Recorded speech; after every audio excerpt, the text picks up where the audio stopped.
Hey guys, welcome back to our channel. In this tutorial video, I'm going to show you a simple trick how you can add a watermark to your documents on Google Docs, for example, to give your document a personal touch through that watermark. So let me show you how to do that really quickly. It is actually super simple. In the first step, place the cursor where you'd like to place your watermark in. So let me go with that spot here. After that, click on Insert here, and from that drop-down menu, select a watermark.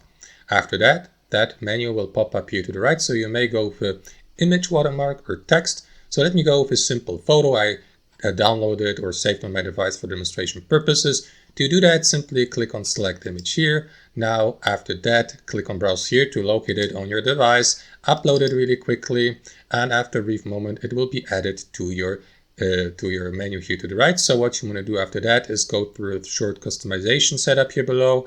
Select the formatting, like for example, keep it faded so that it looks like a real watermark. You may also click on that pencil icon here to edit the image again, and so on and so forth. And once you're ready, simply click on down here to add it to your document. And as you can see, it has been added to my document in the background. It's barely visible, but it is still visible a little bit. So that's how you add a watermark to your document on Google Docs. I hope you enjoyed this video, got somebody from it, and we'll catch you later.